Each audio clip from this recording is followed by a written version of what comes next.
Welcome to the Mwango Capital Podcast. At Mwango Capital, we aggregate key information on African capital markets through Twitter, Telegram, and our weekly newsletter called The Baobab.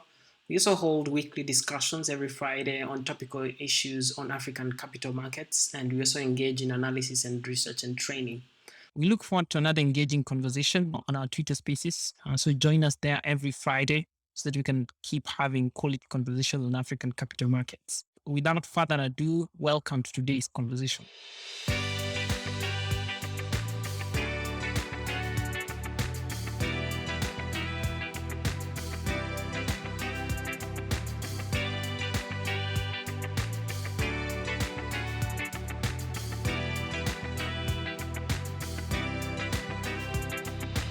Welcome to another episode of Mwango Spaces. Today we have Ariel Bangera, who is the CEO of the Flame Tree Group, one of the listed companies in the NSE. So it's a very interesting company, and we'd like to hear from the CEO and one of the founders himself in terms of the journey. So Ariel, I'd like to welcome you to the podium, and probably you can take it from here, greet the audience and let us know who Ariel is. Thank you. It's a pleasure to be on your platform this evening. I started my business when I was still studying. If you're asking the Flame Tree journey or my journey on Flame Tree, I traveled. I saw at that time, we used to stay in Nairobi, and we had lots of water shortages, and we had a steel tank on our roof. I happened to travel to India to do my, A-levels then. And I saw new products being made out of plastic. And I thought there's an opportunity. That time it was new all over the world. I thought there was an opportunity to manufacture that in Kenya. So I tried it it was just an experiment. We were trying to see how to manufacture this product. But we slowly got that going. It took us a few years. And once we did start, it was not the easiest start to sell this product in the Kenyan market, because then there were steel tanks at that moment.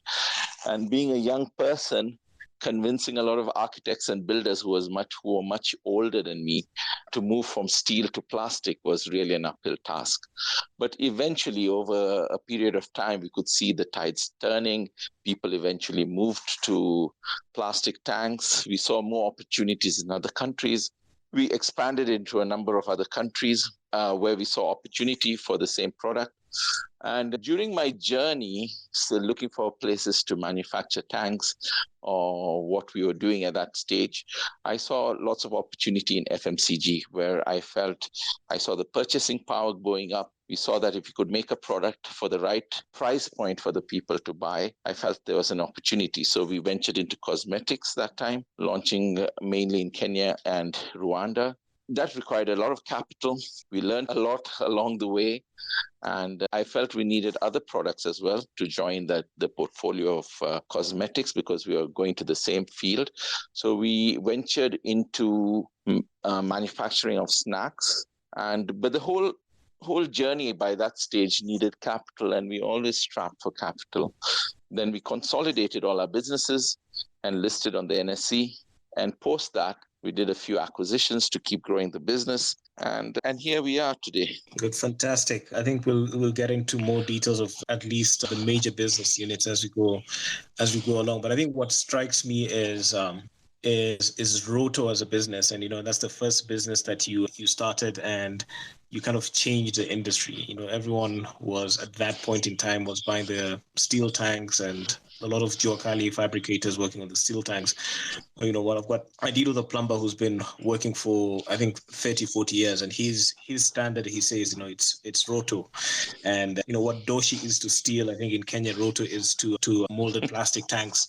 And changing that industry, now that's become the norm. So now you've got this one brand that kind of stands out from the entire group. I mean, Roto is actually way more famous or known and more pervasive in society than Flame Tree. I mean, obviously you had to consolidate for business purposes and whatnot.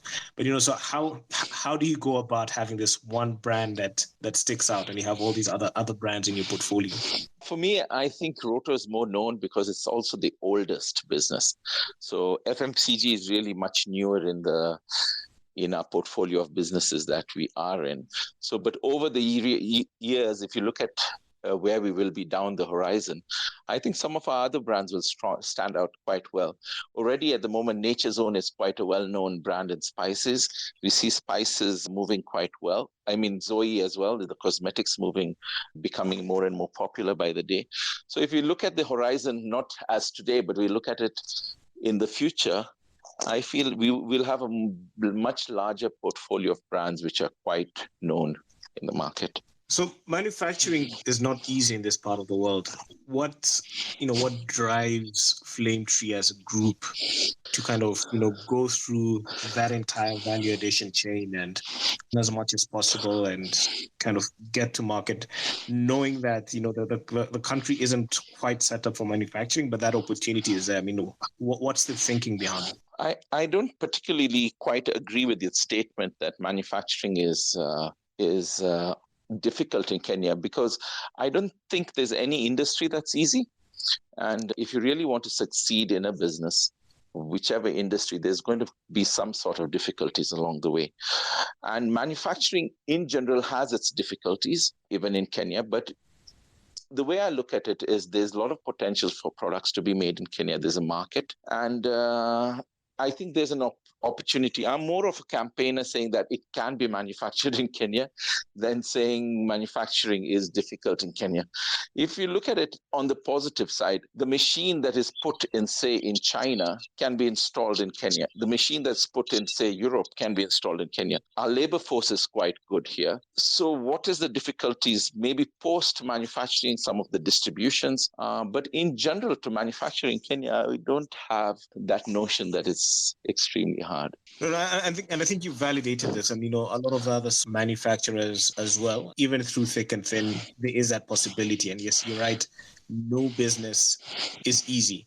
But now, what's the thought process now for yourself as a CEO, and you have multiple brands, and you're bringing more brands online in terms of skill sets, in terms of consolidation, in terms of looking and planning 5 years ahead, and the fact that now you're in multiple industries. If you just run us through the thought process, how do you come up with a vision and how do you consolidate and execute on this vision?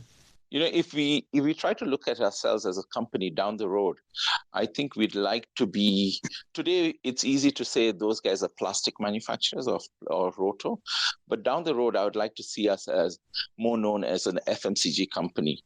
So even if you look at the products that we make and the new launches that we do and the acquisitions that we do have mainly been in the line of adding more products to our portfolio. One of our basic strategy basically is to get the product right, to get the marketing right, distribution right. And if we can scale that up across various African countries, manufacturing, say, in Kenya or another hub, and then distributing to other countries within the continent. And we believe there's an opportunity for that, because a lot of the multinationals that we have in Kenya, or the FMCG companies rather, mainly multinationals that come from outside the continent. And some of the large FMCG manufacturers are still rather regional. So if we could scale up, get it right, we feel within Africa there's an immense opportunity to move what we do and manufacture what we manufacture to distribute it across the continent. And the difference is, because we are so close to our market, we have the ability to react to what the consumer wants, to make a product that's more attuned to what the price point that's required in the local market. And that's basically the strategy, to make a product that's affordable, good quality, and it's that to the taste or the liking of the local or the population that we serve. No, but you brought up one of my favorite topics, which is FMCG, and then you're looking at the P&G and Unilever model, where there's a lot of consolidation, international brands, and then now what we're seeing is, with access to technology and cheaper machines and more knowledge that has kind of dispersed, it's much easier to set up local manufacturing or hyper local manufacturing, in the 2020s than it was 40 or 50 years ago. And now, you're seeing semblance of manufacturing hubs in Tanzania. You're seeing a little bit in Zambia. the COMESA also comes into effect now, where we are able now to cross borders with standardized taxation and tariffs, and lesser barriers to entry. I mean, it's each country operates independently, but the light in terms of economic integration is Africa is fast moving into somewhat, at least at the regional level, to economic integration. The point that you brought in is that localization and localizing the brands. How important is it for a manufacturer like you to get the branding right, but also to get that product market fit and to be as close to market as possible? I think it's quite important because if I first take you back a bit, you mentioned two names, Procter and Gamble and Unilever. One of the first things you've got to look at these companies. These are not companies which are 10 years old or 5 years old. Some of them are over 100 years old. So first of all, you've got to build a foundation within the company that this company can live beyond a certain age so that it can create such brands. To build a brand, unless probably it's in the new tech industries, most brands are much older than 10, 15 years. So you've got to create brands which live fairly long. And secondly, for moving products across the continent, I do feel that although it is a strategy, but we are a fairly young continent yet, and we have lots of hurdles of moving goods across borders. But eventually, I do believe we will get there. And I do believe as long as once we have to get the product right, we have to get it localized. And if you look at ourselves most recently, we've started exporting to Mozambique.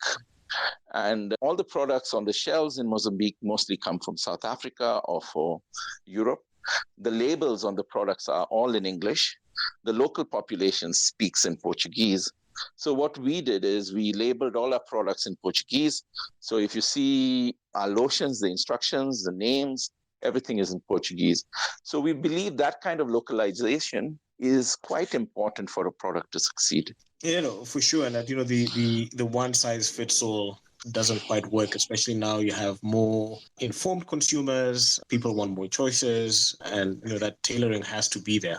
But mentioning Mozambique, obviously they're closer to SADC than they are to either the ESC or at least to East Africa, and you guys are still able to find product market fit there, or at least get to the market. And obviously Mozambique is not known to be an industrial country. I mean, they produce a lot of oil and gas, hydrocarbons, and import most of their products. So what's the thought process of going into one? It's somewhat of a virgin market, but it's very different from your East African markets, where the language is different, the habits are different, totally different culture. How do you guys kind of go through that planning and execution in entering a market like that? Firstly, it falls within our goals. If you look at our goals, is to create world-class African brands, and Mozambique is part of the continent.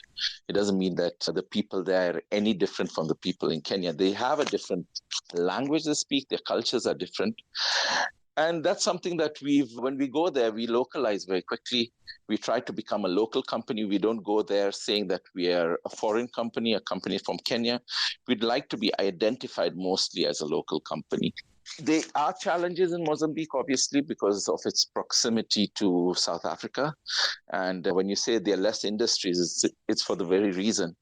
But eventually, as the market sizes increase, you'll see more and more manufacturing in countries like this, because transport costs are still very high in Mozambique. To move product all the way from South Africa to the north of the country can take a week. So there's still logistical issues. So manufacturing is still possible. Although we have our bases main factory is in the south, in Maputo, and we have another factory in the north. But in the cosmetic distribution, we're still faced with the competition from South Africa. But building a brand, there's competition everywhere. So I think the main point here is to build a brand that people like.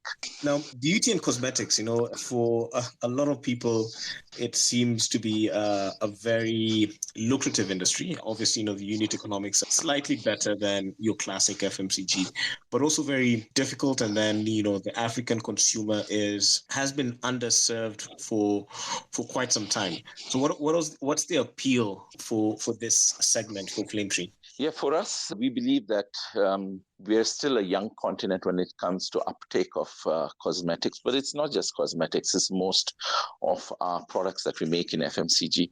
If you look at the per capita consumption of most products within the continent, be it steel, be it plastics, be it drinking water, it's still fairly low. And if you look at the continent, most of the countries that we operate, the per capitals are growing. The countries are becoming more urban.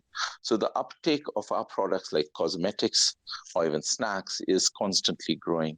So it's like we are in a continent which has immense growth. So I feel we are in one of the industries which are growing nonetheless. So a huge chunk of the problems that you have to solve, especially with the products and segments where you're operating, is distribution. And distribution even in Kenya is not an easy problem to solve. And now you're going multi-country. So what are your thoughts on distribution, and how do you handle your distribution in the different markets and segments? Distribution is hard. Even in Kenya, it's hard. What the model we use in Kenya is the kind of model we are trying to replicate in the other locations. Is usually in key towns, try to distribute yourself mainly to key accounts, to main large customers, but mainly to avoid fraud and loss of, to improve cash flow, we use wholesalers or distributors in regions, give them segregate regions for the distributors. And then we have our people who take them from the distributors to the last mile. And then we have people who move it to the kiosks and to the smaller markets in those regions. And that's something that we're using similarly in both Rwanda and... Because you mentioned something very interesting, which is very critical to doing business in this part of the world. And I don't think it's unique to Kenya. And obviously, the likes of Coca-Cola have perfected it. Is you have to get to the last mile, and majority of the consumers probably are much nearer to a kiosk than a hypermarket or supermarket or shopping mall. So informal retail is a critical channel for any business that needs to scale. So in terms of your pricing, in terms of your packaging, in terms of your product innovation, how are you kind of tuning in Flame Tree for the mass segment? And that's where most of the consumers are.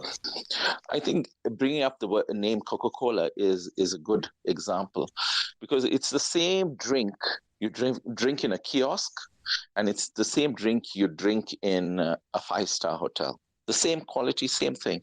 And what has happened is, because the last mile has been fairly large, although the formal market is also growing in Kenya, but since the last mile has been large, a lot of local manufacturers have felt that consumers on the last mile are not conscious of quality, are not conscious of where the product is made, are not brand conscious and can sway. And what we are trying to do is make sure that even at the last mile, the brand is aware, is known, the quality is good, it's consistent every time, and it's what people want. So it doesn't mean that someone is on the last mile, he has no choice. It doesn't mean that someone in the last mile has no personal feelings for what he desires and aspires for. And I think this has been some of our problems within manufacturing or FMCG within the continent, not just in Kenya. And these are some of the opportunities that we see within Flame Tree, that we want to make products which are affordable for everyone. It should be at a price point that's affordable, but also easily accessible to the person. The same product that's there in a main market, supermarket, should be the same product in a kiosk somewhere in the rural area. Good. So how, in terms of marketing, all right, so that product awareness has to be there. And your products, especially on the FMCG side, you're competing with other local manufacturers, but a lot of international brands that have that sophistication of really pushing not only the branding, but marketing marketing out. I was looking at a video yesterday from South Africa. It's more of a TikTok meme, but they'd visited some of the townships and they're asking people what is Aquafresh, and people are saying, well, it's Colgate. So yeah, and that kind of goes into the power of branding, and where these early movers and the sophisticated branding, and now you're coming in as the small guy, but with that intent of upseating existing brands, or at least taking a local brand further and further into the continent.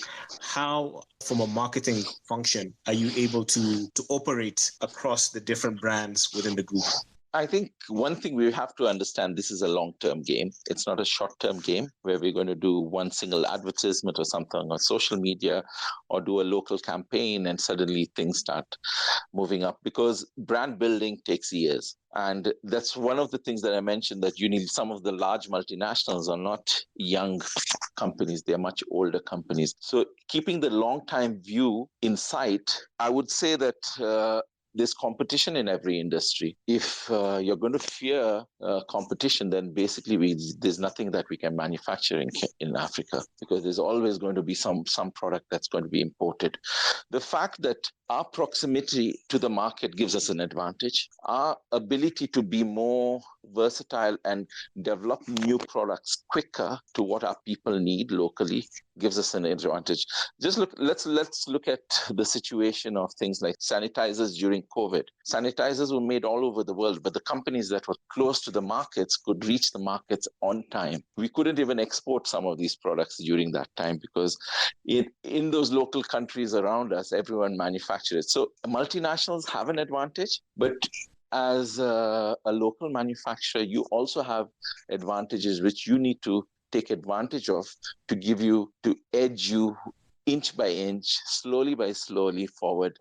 And if you look at it on the long term, I do believe there will be advantages for companies like us. All right.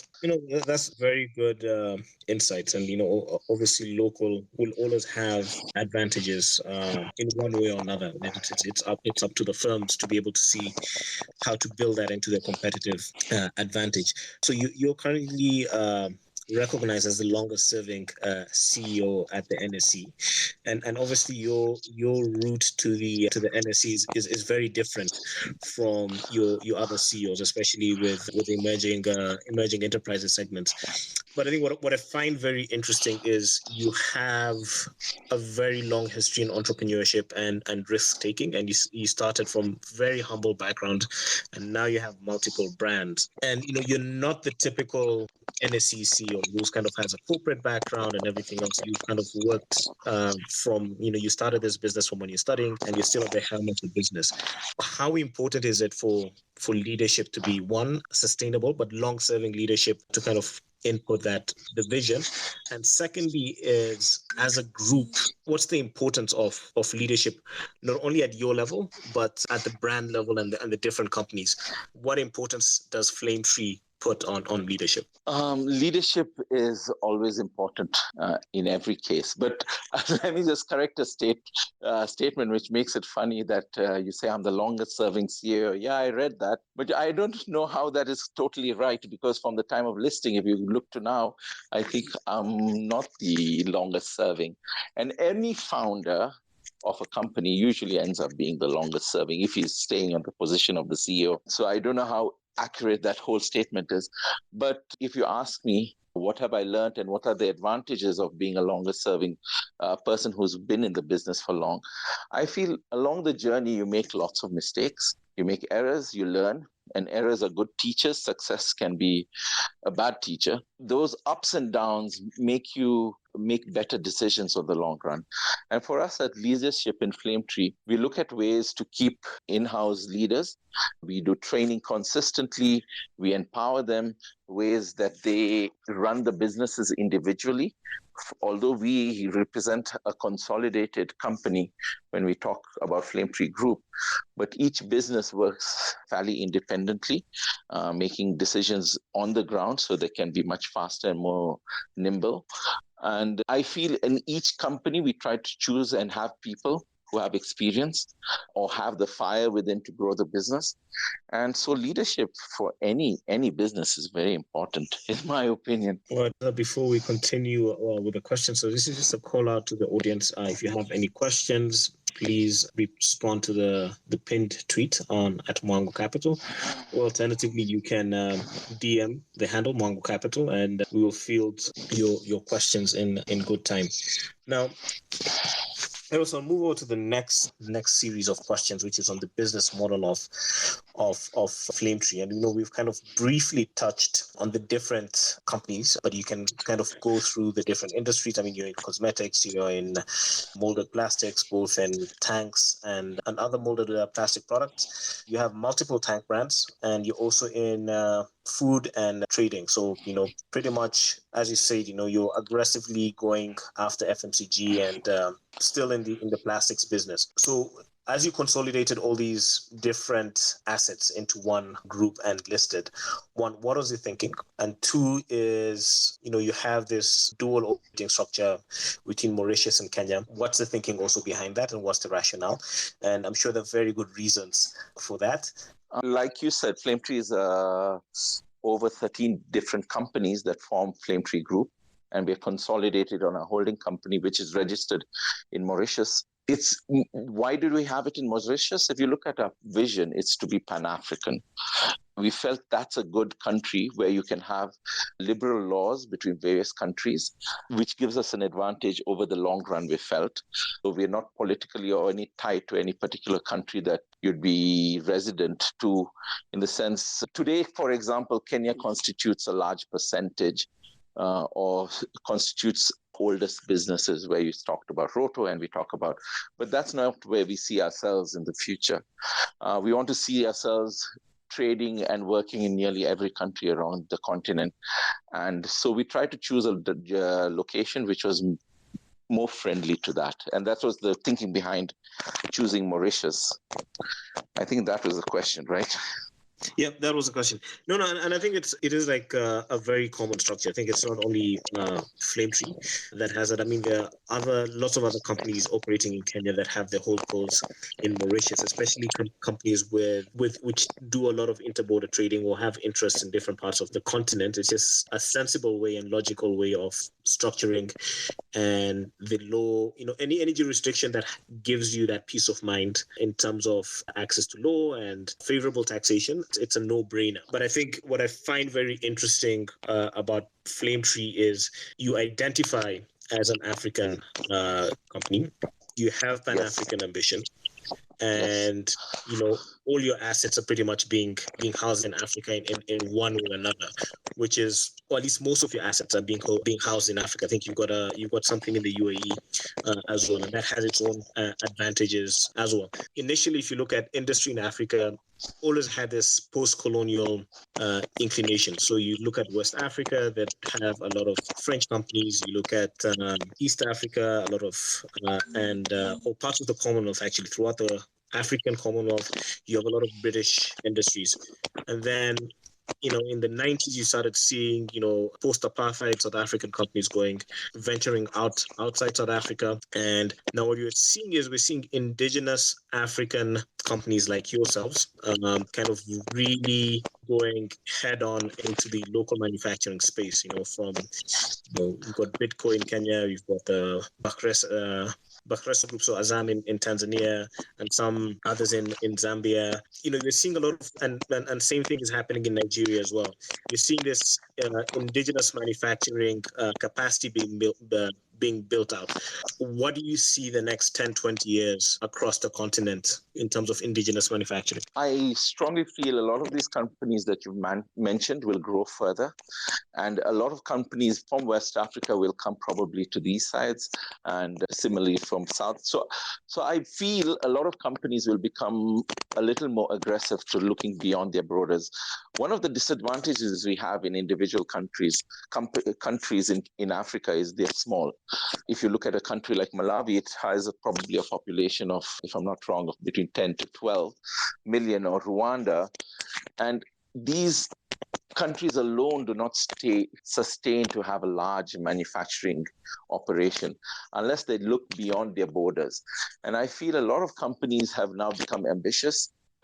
As their businesses, equipment have become more sophisticated, they've seen the advantages, the technological advantages, if I put it that way, between a multinational from out of Africa to those ones which are local have diminished over the years. And that will continue. The larger you are, you can buy probably the same equipment that a large multinational or foreign company can put. So as you scale up your business, the differences will reduce, and we'll see in future more and more African companies manufacturing across borders. I already see Dangotes moving out of Nigeria into multiple countries, and I think personally that's good for the continent. We've got to create wealth within the continent, keep it here, and we've got to see companies grow up to become leaders, which even the future generations aspire to. You see, most of our leaders at the moment that we have are just political leaders, and I'm not saying those should not be there, but they cannot be the only inspires to our younger generation. And we've got to create new role models. And as our continent grows, and as these new companies go across the continent, we're going to see better and better companies. And when they spread wealth as well. They spread leadership, they spread ethics. Hopefully, if these companies are large enough and believe in those principles. And I feel that's going to be the future of our continent. I'm quite optimistic about Africa. No, I think you've raised a very good point where we have to move beyond just political leadership to also looking at enterprise and firms and the drivers of the economy, because at the end of the day, that leadership and the firms are what creates jobs and keeps the economies moving. So I think we've got a question. Someone has asked us to be given the speaking slot. So Billionaire Notes, if you can unmute your mic and introduce yourself. And I believe you've got a question, right? Yes, my question is we have what Prince Charles said that the most of the billionaires are thinking about space tourism, whereas we need to think about our continent or even the globe, because now we are seeing many people having their mind looking to other things. My name is Asaf. I'm a businessman. But now I think to our fellow businessmen, it's very important now we think something else different. We go back to issues that will even support the other businesses, not now looking at other areas, but to bring back, because I'm also remembering about the Padula papers. When I looked at what Prince Charles was saying, I think it's very important we have our mind coming back to our country or even to our continent, so that we'll be able to bring things into perspective and support and bring mentorship into businesses. So I think that is something that we need to look at, so that now we can also, because we are seeing many entrepreneurs are coming up, but what is happening is that they reach a point where they give up. There's no one else to really support them. And I think that's a question we would ask ourselves. What should we do to make sure that the business, even the ideas that are started, should mature into great business that will support even generations? Thank you. I think the question is, how do we make great ideas into sustainable businesses or something along that line? But the comment on space travel, I'm not thinking of doing any kind of space travel. I don't have the resources or the inclination. I think I want to stay on the ground.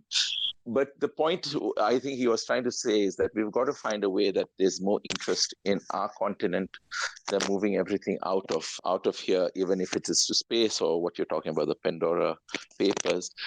I think it comes with our education, in my opinion, and I feel as we build better we have more educated people who want to and understand the principles or ethics and want to stay within the law. I think those guys will want to grow this continent and also have a love for the continent that we live in. Besides that, I think if we have more role models, then I think we'll have the youth thinking of doing more things on our continent instead of aspiring for what we see outside. And I feel the leadership in our continent needs to focus for that. In the sense, what we youth today are so hit with social media or television to saying that the West is so much better than where we are. And I think we've got to tell ourselves and our children that actually Africa is a beautiful place where what we have with us is beautiful. And we should not let anyone destroy it, even people or even our leaders sometimes, I think. And I think it rests on us. If we can choose the right leaders, I think the rest will follow. All right, so I'll open up the speaking slot to Market Map. Please let us know who's behind the handle today, and you can ask your question to her. Hello, this is Keegan Kiplimo, one of the co-hosts of Kenya's Market Map, a weekly podcast that talks about business and finance happenings in Kenya and East Africa. So first of all, thank you so much, Mwango, for putting up this space today. I just have two questions. One is, what has been the impact of the Kenya-Mauritius double taxation agreement since Flame Tree does business both in Kenya and Mauritius? And secondly, from a multinational private sector point of view, when do you think we will start seeing the fruits of the African Continental Free Trade Area, that is the AfCFTA? Thank you. I don't have information on the second question, but to answer your question on the Mauritius double taxation, you see, a company in Kenya that manufactures or trades in Kenya has to pay its taxes in Kenya. And once its corporate tax is paid in Kenya, in the event that it does want to give dividend, if it wants to give dividends to its shareholders, the shareholder is in Mauritius, the dividend has to get a tax in Kenya. And if that tax rate is higher than Mauritius, you then don't pay tax in Mauritius also. So the double taxation means that we don't pay tax in Mauritius for the dividend earned in Kenya. So there's no direct implication. It's just that we don't pay tax twice, both in Kenya and in Mauritius, but there's no way of escaping the tax in Kenya. So basically, Mauritius doesn't tax us. That's the situation with the structure of that double taxation. Okay, Keegan, I assume all your questions have been answered. We can move on to the next. So yeah, Tafutaji, if you can tell us your real name, and you can go ahead and ask your question. Thank you very much. My name is Alvin Manko. I'm an ICT consultant. I'm based in Uganda. My main question is, we are now at the cusp of the sixth or the fifth industrial revolution, and adapting technologies in this era is usually seen as a very good aspect for many businesses, especially in cutting costs, as you're seeing in the West. And in our perspective in Africa, I don't know, in your manufacturing industries and businesses, do you plan on adapting these new technologies, especially robotics and artificial intelligence? And how will it impact job creation, especially in an era in Africa, whereby we need more jobs to be created? Thank you very much. That's a good question. For us to be efficient and compete against other larger companies, obviously we have to use ICT. And for us at Flame Tree, one of the things we're looking at is having a proper, full, world-class ERP system, which we are currently about to implement. This ERP system will put us at the same level as other larger companies outside Kenya or in Kenya. And it also comes eventually with the artificial intelligence helping you make decisions, which areas, which products are much more profitable. And for us as a company, we believe ITC is the way forward. There's no way of ignoring it. Even to sell your products online, we also use social media to market our product, to send our messages out. We have a whole department that handles that. For things like doing business online, we feel it's very important. During this COVID time, for example, we've moved a lot of our meetings to virtual. We took a lot of time training all our people to move to most of the businesses virtual, so that we saved on travel, we could have more meetings, and we could present numbers much more easily. So ICT really helps all businesses and helps us. And the moment companies like us are more profitable and grow larger, definitely we can hire more youth. And I think that's half of the mission of businesses should be to hire more people in the sense, and that's how we're going to bring the continent out of poverty eventually, if we consider ourselves as poorer. Give the speaking slot now to you, so you can go ahead and unmute your mic and ask your question. Okay, thanks. First of all, big up to Mwango Capital for organizing such forums. And this is really pertinent. And I hope you have a recording or a podcast you can share so that if guys miss can actually get this. So for Heril, my name is Ayusa, and I have one of the persons we work with who's the co-founder for the company, which we are steering ahead, and we're in the manufacturing space. And this discussion is really pertinent. For one, what Heril has managed to do as Flame Tree, I believe that's what we are aiming for. Our space where we operate in is we are in the fabrication space, and the co-founder is actually here, is Kenneth, and the company is called 720. And the vision that we're trying to push or put forward is, the market space we are looking at is Africa. So listening to you, Heril, I'm like, you already have the blueprint of what we want to do in the space we are in. And my thing is like most of the things you'll find, maybe we're struggling, we're trying to figure them out. And such forums, I know it provides a lot we can learn and actually expand ourselves into. On to my question, which are two. One is a question, another one is a request. So the first one I'll have is, previously in an interview you mentioned that most of your growth has been organic. That one of the things you've done is avoided loans or debt, for that matter, for your expansion. So why exactly did you decide to go that route? And then the second request which I had is, as I said, we've been looking for someone maybe to benchmark or learn and even get your tidbits in terms of the manufacturing process, what we are doing. So the request will be, is it possible that our company, 720, can sort of, if you can direct us to someone within your company so that we get to learn and adopt some of the best practices? Because I believe with this, be sure Heril will be there with you in Maputo, showing us how we, label our products in Portuguese and other markets that you're there. So that's it. Thank you. Yeah, welcome to anytime. And I'm sure if you have the dream, it is possible. I think you can reach out to me on Twitter, and then I'll send you my number, and maybe I can arrange a meeting for that, and we can see if there's something we can do. On your first question on organic growth and loans, I think I'm basically was referring to one of our fundamental starts of the business. When we started our business, we hardly had credit. We hardly took any loans. And even till more recently, I think some of the errors we have been doing is we've been investing in long-term assets using short-term cash. That means the asset actually can generate money over a long term, but you use all the cash you have with you as a businessman and invest it today, while you should have used short cash for working capital, and the asset should be spread over a long time. Those are the mistakes I've done, and those are the things that actually give us a lot of cash flow problems. You might make money, but you're still short of cash as a businessman. And if you go to any bank in Kenya, the banks are quite negative to helping us entrepreneurs start, or even if you're growing your business, they are very pessimistic to the idea, and they're always collateral driven. If you have the collateral, whatever the idea, do you have the collateral, and then we can borrow to you.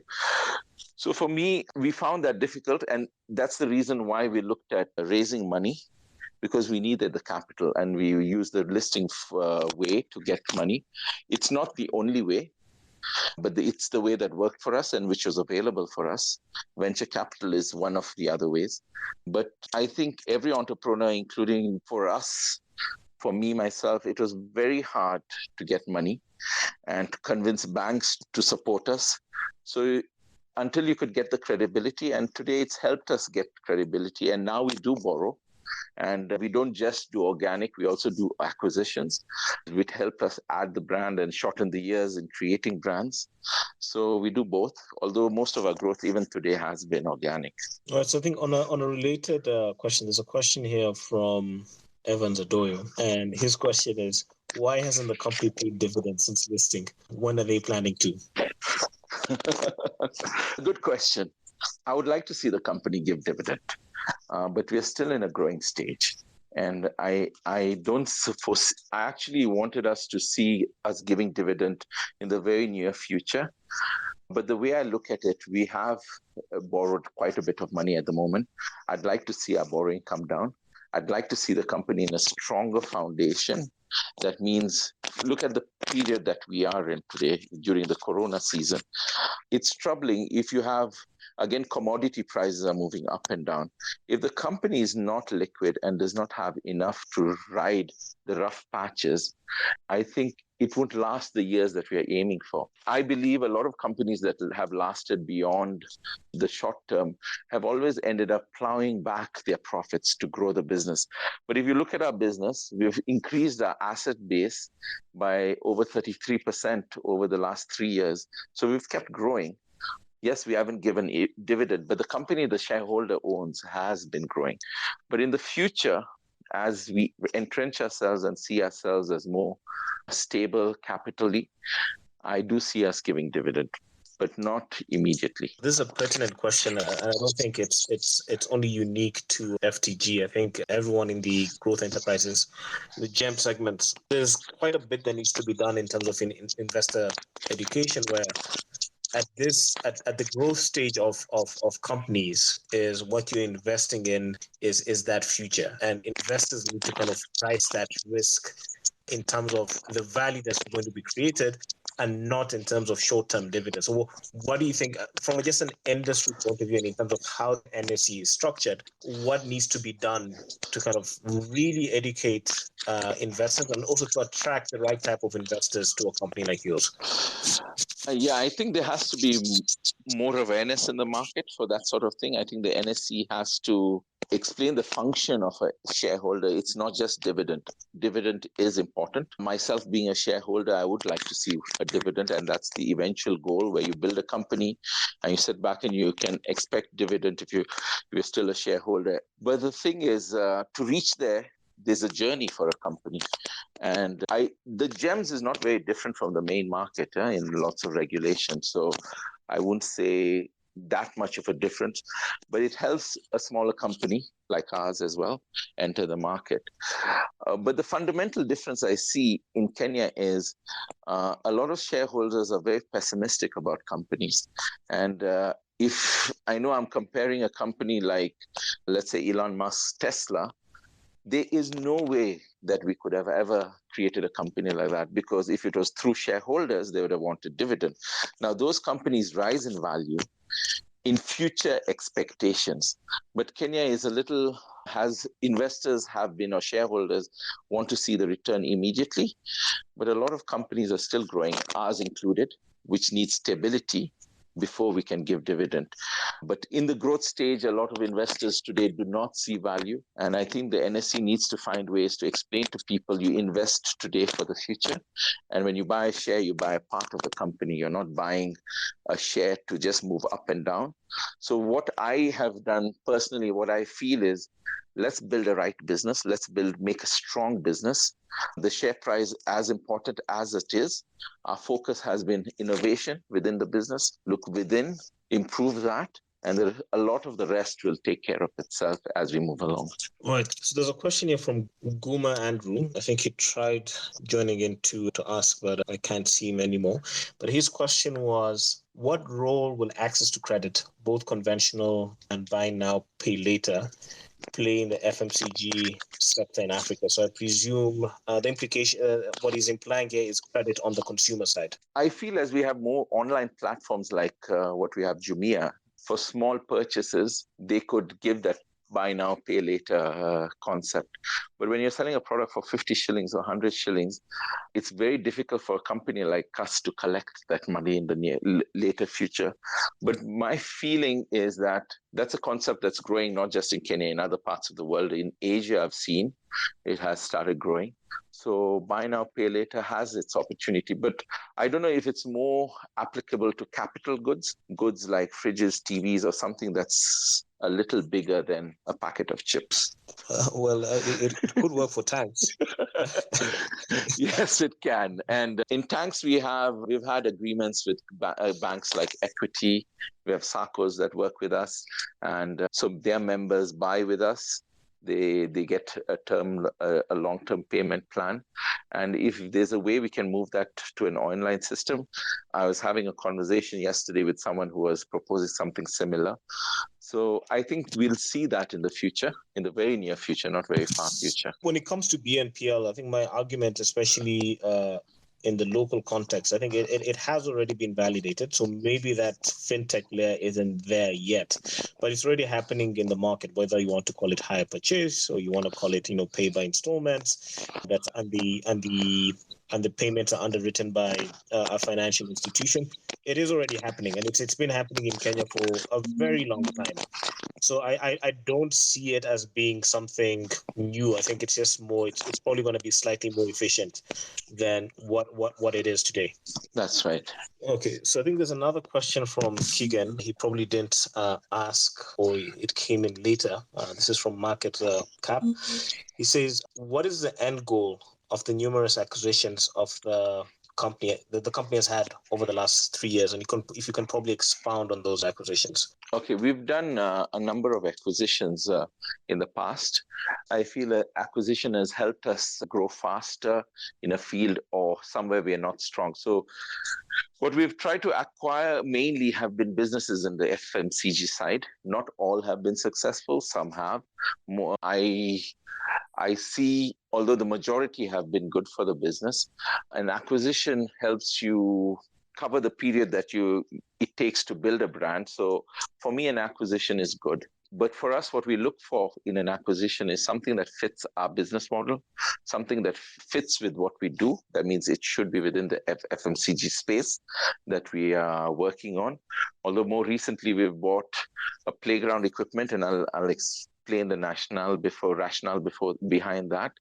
But the moment, because the route to market, whether you have one product or you have 5 products, is the same. And as you take those products into market, you have a lot of cost savings. And some of these products can be grown. A lot of companies globally have acquired, let go brands and acquired again. And acquisition, as long as it's within your strategy and within your space, is a good thing. On the side of, we more recently did a playground equipment manufacturer where we make playground.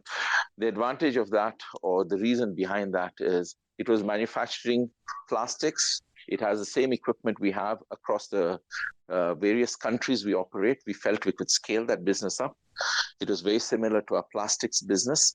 It was project-based, so we felt it could add revenue, add margins to the business in plastics. So it is still fell within very similarly what we do. So the basis is that we try to buy something within the products that the businesses we work in.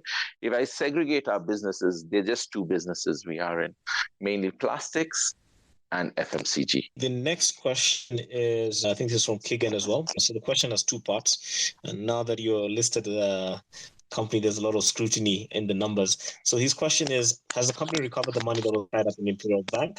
And the second part of the question is, why did the company find it necessary to borrow 1 billion shillings despite having positive working capital? Okay, on the Imperial Bank, we're working with them. We still don't have the money back with us, sadly, but we are still in process and we are still in talks with them. And we hope we will get the money, but time will tell. On the side of borrowing, I think that figure is wrong of what we're borrowing. Our total borrowing presently stands at about 700 million. And from last year to this year, we've grown by about 7%. It's not like it has grown exponentially. But the thing is, our business is growing as well. As we grow our business, our top line, we need more working capital. So we need money to borrow. We are buying equipment. Now, most of this equipment that we're buying and installing requires capital, and most of this has been long-term capital. We bought new properties in Ethiopia to put up a new factory. That needed capital. We had to borrow for that. We've expanded our capacity in Kenya for plastics. So we've bought more machines in Kenya. We've put new lines for different products, again in Kenya. In Rwanda, we've doubled the size of some of our equipment for manufacturing of pipes. On the spices side, we've bought more equipment to make more efficiencies in the manufacture of crisps. So some of these things need capital, and you need to borrow. It's the mistake that in the past, when before listing that you did, what I did is take money, working capital, and put it on a machine or put it on long-term assets. But today we do borrow so that we can manage our money more efficiently. Okay. And then there's another question here from Guma Andrew. He's asking, is renewable energy the answer to high power tariff costs in the manufacturing sector? I think renewable is, but I don't know if it's as efficient. We've been seeing a lot of quotes from solar companies giving us cheaper proposals than KPLC, and KPLC has been increasing their rates consistently. So if solar can be as cost effective, of course, it will be a great advantage. I don't know which other renewable are we talking about. Wind, I think, is still not there because it eventually comes through the KPLC network. But if on-site generation of solar, it will help you. But you cannot get away from it, from connectivity totally, because your usage, your availability power from the sun is just during the daytime, and most factories have to work day and night. Noted. So, if there are any additional questions from the audience, or if anyone wants to ask them directly, you can ask to be given a speaking slot, or you can respond to @Mwango Capital or DM, and your questions will be put forward to Harry. So I'll move over to the questions we had prepared, or at least the flow of the conversation. FTG is a regional player now. Maybe you could talk us a bit through your regional subsidiaries and what plans you have for at least, you're operating in East Africa, bits of South Africa, and planning for expansion to the rest of the continent. Yeah, in the near future, I would like us to stabilize where we are. I think sometimes the mistake is over expansion. I'd like to make the businesses we run be a little more stronger. But as we do that, yes, we will expand into other countries as well. But at the moment, we're not really looking at expanding the footprint that we have. But the foundation is that we eventually keep growing. All right. Now let's talk about a little bit about GEMS, which is the Growth Enterprises Market segment of the NSE. And, as you said, small companies or small to mid-sized companies have various options. You could either raise from VC if you're lucky enough and you have a lot of growth. You could be a target for private equity. If you do have a little bit of assets, you can try raising from financial institutions. FTG is one of the highlights of the GEMS segment. So what is it that was attractive for FTG as a group, and what do you think is the future for the segment? I think the segment first it's got to attract people so that it can grow. And I think the NSE as a whole needs to have more companies on it to give it more global visibility, because investors are you've got a lot of global investors that you've got to see come eventually to Kenya. And the visibility in Kenya is just Safaricom or some of the larger banks and the airlines. But the more companies we have here, the more vibrant companies we have here, we would see more visibility for the exchange, and that'll be good for everybody. But for a company to be listed, like you said, there are various options. But for an entrepreneur, I would say it's really firstly his decision on what he wants the future for his business. A lot of entrepreneurs find it very difficult to differentiate themselves from their businesses. They and the business are one thing.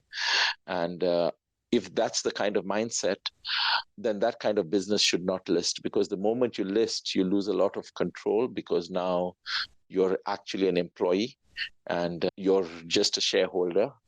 But between an entrepreneur who wants to see a business grow and be professionally managed, and he eventually maybe even be replaced and be waiting for dividends from a professionally run company. Between the spectrum from the first kind of entrepreneur to the last one, there's a broad number of kind of people. And so it depends on the mindset of the company, the people, and the that work there, or the culture, whether it's ready for being a listed company. And is it an advantage or disadvantage? I think for us it has been a plus. There are downsides to it, but I do feel it really depends if the company is focused for that, because that's not the only route.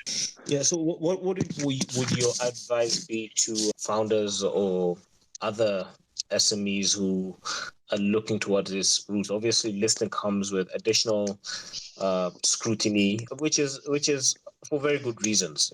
Corporate governance, accountability, transparency, and obviously now in terms of your admin costs, your admin and legal costs, they shoot through the roof. And obviously, and then you have a lot of reporting to do that's not part of core business. So what's your advice to companies looking to go through the listing? Again, I think there are two sides to this. There are advantages and disadvantages that someone needs to consider and then decide, is that the route he wants to go to? One of the things is, yes, there's a cost involved. Okay, but for example, for a company like Flametree, I feel it's expensive. But once we get larger, I feel that cost becomes minimum. But at our size, it's quite a substantial cost to what we feel we can afford. But the two sides is there's a positive and negative. The positive sides is the company, since listing, is a totally different company internally. The structures, the processes, and the kind of management that you can now attract, the capital that you can attract, those are the positives. Because the company now structurally is, let's say tomorrow I was to have someone else take my place, it could still move on. And to be forced to do that, listing does push pressure for you to move to that direction. But the downside is, as an entrepreneur, I would like to do more hands-on business. I would like to I prefer doing things like innovation. I like to get a more sense of the market. And one of the problems with listing is you have so many more meetings that you have to attend to, board meetings. There's so much regulatory meetings, deadlines, and things that you have to, that actually kill or remove the entrepreneurial side to you or to the business. And you need so many more approvals within the business as you formalize the business. And that kills a bit of the entrepreneurial spirit. So also with your management, there are people who would have joined your business when you were just one person or two people. As you grow the business, some of those people find this change in culture difficult, and you can lose some very good people who have come with you a long way. But the idea is, if your idea is to grow the business and scale the business, then you need to be open to some of these non-entrepreneurial things that do come into the business, but help you move from, say, a $1 million, $10 million business to $100 million or $200 million. Because if you keep some of the old behaviors, it will never take you to where you are. And I think that's a very, very big plus of listing. And as a continent, the more companies we have in this space, the more will we see future multinationals, because then a company and the entrepreneur at some stage are two different entities. And that's important for a business to really attract investors, attract good managers when you have good processes. And that's a plus. Some of those things that I mentioned don't need listing alone. You can do it without that. But listing does reinforce it. Yes, I think it's part of growing up. When businesses grow up and become more corporate, it's the equivalent of adulting, I suppose, in the business world. Yes, exactly. Okay, so there is a question on your finances, and the question is: you supply to distributors on credit. Trade on receivables were down 17% year on year to stand at 700 million in the first half of 2021. Speak to us a bit about your provisioning policy with regards to receivables. We use for receivables, on provisions, we use the guidelines as IFRS 9 does. So anything older than a year, we have to provide for, I believe. But for us, one of the mistakes in my earlier years was, I think, credit control when I was much younger. And for us, the board has been very strong that we have to have a very strong credit control team. And what I do look at the numbers is, for example, days of outstanding last year in 2020 was about 50. Today we're down to about 46.2 days. And our working capital cycle has reduced from 69 to 51. So for me, those are very important. On bad debts, we have to provide as the accounting rules require us. But the structure that we have created internally on credit controls have reduced the risk of bad debt. Sadly, we've had the Nakomats, we've had the Uchumis, and the such, and it's been a hard journey, but we're trying to avoid those mistakes coming back in the future. Well, and as you said, it's part of that growing up. When you're moving from a small business or medium-sized business mode now to a listed company, getting in those controls, getting in the right systems in place, and learning from mistakes. And I think what I've found very inspiring is it's Flame Tree isn't it for the long haul. If you're looking at it just from the short-term point of view, then yes, things are not looking too good. But I think if you are able to learn and if you're able to kind of build the structures, the assumption is at some point P&G had the same problems, or at some point Unilever also had similar problems. And how do you kind of craft a path that's more sustainable out of it and become better from whatever situation you are in at the present time? Exactly. And isn't that what entrepreneurship is? The terrain that some of the companies are. If you're an entrepreneur, say in Poland or in Germany, your journey is very different from us in Kenya or Rwanda, or someone who started entrepreneurship in, say, Somalia. So I think being an entrepreneur, the beauty is that you have to find your way. You have to find the way to the top or your destination that you've decided. And it's never the same. So and the landscape is constantly changing. So you have to keep changing the way you do business every single day. So I mean, that's the fun of doing business. And doing business in Kenya or Africa is very exciting because things keep changing faster, or there's more set of problems than you sometimes can handle. But it's exciting. Okay, so I'll quickly go through the last 4 questions before we start the wrapping up and summaries. So there's a question here from TK. He says, I live in Karen, and supermarkets near my house, including Chandarana, Carrefour, ShopRite, and Naivas, hardly ever stock FTG products. Why is that? Chandarana, we are working with them to get listing of most of our products. We've not found it very easy to list with them. With Carrefour, they have a process of weekly orders, and some of our products come on the shelves and get emptied within a day. And we've been working with them to increase the size of orders so that we find more visibilities. Especially some of the hand washes and the sanitizers are not in Carrefour, but the hand wash is there. The sanitizer is not there. But I think listing a product in a supermarket is not an easy job. It's quite hard. And there's so many companies trying to list and put new products. But we have a team with us that's pushing to list more products. I'll take this up with my team and I'll see how to do better in Karen in your area to serve you better. All right. Next question is from Aman Pirani. What do the trends point specifically for FMCG manufacturing in East and Central Africa in the next 5 years? Is there sustained growth, or will the impacts of COVID-19 on the economy and spending power stagnate or reduce the rate of growth? For us as a business, if you look at the numbers, last year we grew by 20%, being a COVID year, in spite of the situation.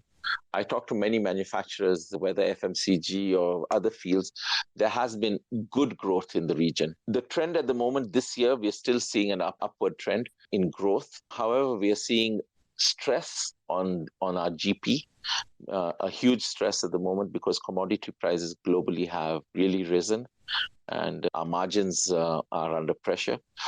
But if I look at the demand for product, we're still seeing upscale demand. All right, I've just added the PruLev, I believe EA, which is Africa. If you could just unmute your mic and quickly ask your question, and we'll be good to let us know what your name is. Hi, my name's Evans. Thanks so much for making time for the call, and thanks, Haril. I think this is a great session that you guys are having. So it's really just a quick one. I think we might have spoken on this before, and I don't know if I missed this as I joined it a bit late. But I guess just the way your business is structured with the plastics on the one hand versus FMCG on the other, I am of the opinion that you could probably command a higher valuation if these two businesses were separate. I guess typically because maybe that drives a bit more value creation across those different business lines, but also just the sort of like market multiple that would apply on the FMCG side certainly would be much higher. So it certainly looks as though the plastics business is maybe weighing down a bit on your valuation, I guess just because of its size and also just the market not understanding. I'm curious as to whether you think this is an accurate assessment and if there's anything that could potentially be done about it, do you think? Thanks. Yeah, I think that's a very accurate assessment. But for us as a business, if you look at it historically, plastics has ended up being the largest business. So when you have a new side of the business, which is FMCG, you do need cash flows from an older business to fund some of your newer business. But let's say 10 years down the road, if we see that the FMCG business is large and can stand alone and it can have a separate listing, and I wouldn't say no to that consideration. Even if you look at the way even during listing, we were wondering whether we should have separated the two. But at this stage in the business, it has to be together. But in future, even let's say in future, we had to spin off one.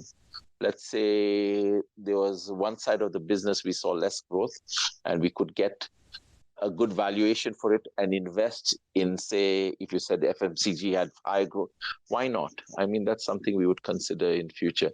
I think the idea is to grow a business that would give us a good return. The only thing for that question is I would like to see us as an FMCG business. So I'd like to see the FMCG business move and grow for the long term. And spinning off, if the spin-off does not see us have that long-term growth goal, then I wouldn't do it. But at this moment, to separate the two businesses, yes, I don't see a problem in that. But we're not yet ready and we're not that there. Evans, I see you're requesting again, but I've got to move on to the next questions and we need to wrap up soon. So the next question is from Joel, or Joel's me. He says, why, and this is a quintessential question for listed CEOs, why has the share price stagnated for that long? I wish I could. The share price actually does not really give the true value of the company. I would tell investors, I think it's a good opportunity to buy the share, that it's so cheap compared. If you look at our net assets, it hardly reflects that. But what can we do to increase the share price? Sadly, Kenya, the only thing a lot of investors want is dividend. We are not truly there to give the dividend, as I'd answered previously. But once we do give dividend and we have more investor engagements, I do believe the share price should move up. For me, as the CEO at this stage, as you say, the share price is important. I agree with you. But share price is not the only thing. The foundation of a good, strong business, in my opinion, is the most important focus for me. To have a business that innovates well, has good growth, and is stable, and has a good future. That will eventually, we will see the value in our share price eventually on the long run. I think, I'll get to that when we wrap up. So the last question before we wrap up is from Jeffrey. And it says, which area does FTG participate in CSR, specifically in regards to supporting youth empowerment? We do a lot of CSR, especially on the water tanks. I mean, we get requests consistently from schools, which is on the education side. But we have a process where we go and see the school if it requires the tank, and it's a continuous process.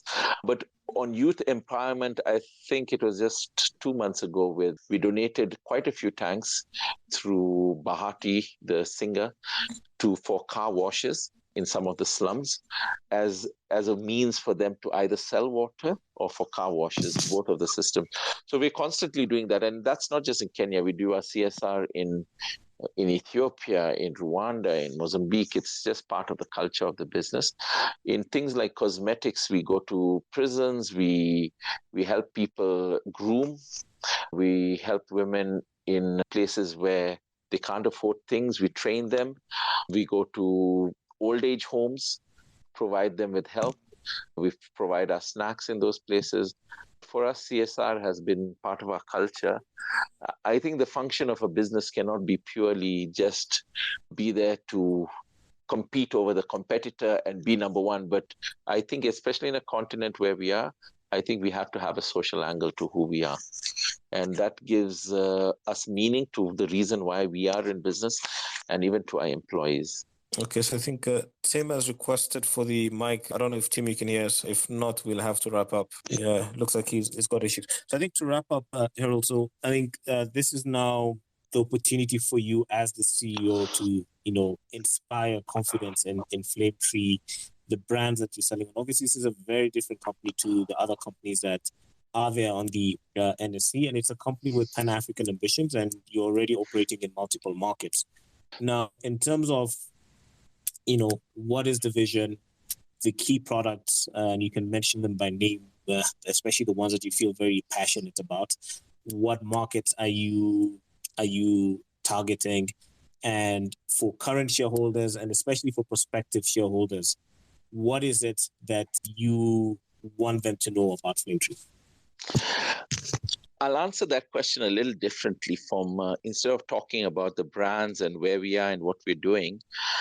I think for a company to be successful, the culture is the most important, because if you've got the right people and the right culture, you'll come through every adversary that you have. Just to give you an example of what the culture, because our core values and our mission and vision is really something that is really embedded. I know in many mission and visions are just done for the purpose of having those statements, but our core values are something we believe in. And just to give you an example, during Corona time, when Corona hit in March, we had our numbers, and a lot of companies were laying off people because they wanted to safeguard the company, they wanted to safeguard cash.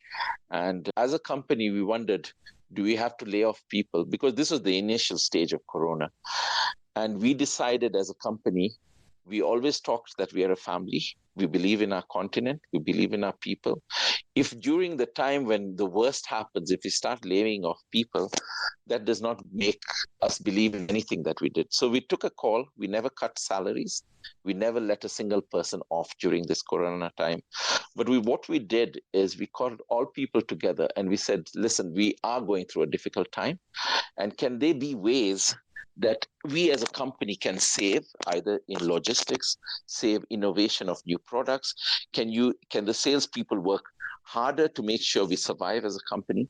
And that's what happened. We had higher sales. People innovated more. We had curfews in certain parts of Kenya, in cities of like Nairobi. People would find their way past curfew, closed areas, find their way to work, just because they believed in the company and they believed what we believed in. They believed that we can create a better continent. We can create a better Kenya. And this is, I know it's commonly said, statements of good speech, but we at Flame Tree believe that. And for me, if we have the right culture, we can create the best brands. If we have the right culture, we can make this company something that everybody is proud of. Our employees, what we say every day is, when this company is much larger, we want each and every employee to tell their kids, I was part of that journey. And I feel for investors, it's a good time for me. I feel if they're part of our journey in this future, what we dream of, I think that's much larger than just talking about the brands and why we believe in what we are doing. I think the culture and who we are is what I really would like to sell to everybody on this platform at the moment. Thank you. Yeah, yeah. Reminded me of Peter Drucker. He says culture eats strategy for breakfast, but strategy is also very important. And so before we close, I see Tim. Yeah, Tim, we're going to give you a very short window to ask your questions or giving your comments before we close this. Over to you, Tim. No, thank you so much, Sword. And it's a really great pleasure to have Errol. Listening to entrepreneurs like yourself, Errol, is a truly amazing thing. So I actually don't have a question. Maybe the only comment I had on renewable energy, being an entrepreneur in that space, is that it is true what you said. Solar will cut your power by not less than 50%. The only challenge is that because it operates 5 hours in a day, it might only address less than 20% of your energy spent. You still need 80% of your energy coming from other sources. So there might be need to combine that with other energy efficiency measures or cogeneration where it's possible, and just more generally looking for opportunities to lower cost for manufacturers in the whole country. But just to say, I really wish I listened to your story, because I realize you're a significant shareholder of 3. I would have loved that in the next session or in future to listen to, from the very, very, very early stages up to where you are now. But congratulations, and I look forward to supporting brands in the coming days. Well, thank you very much, Harold. Thank you very much, Bonnie, who was producing in the back end. And thank you very much to Eric Maina, who was the technical producer today. We can't do these wonderful spaces without the team here at Mwango Capital. And thanks to the audience and to all of those who've helped us line up these interviews and ask the right questions. We will have to call it a night, and we will see you next time. Thank you very much. Bye. Thank you, everyone, and have a good night. Yeah.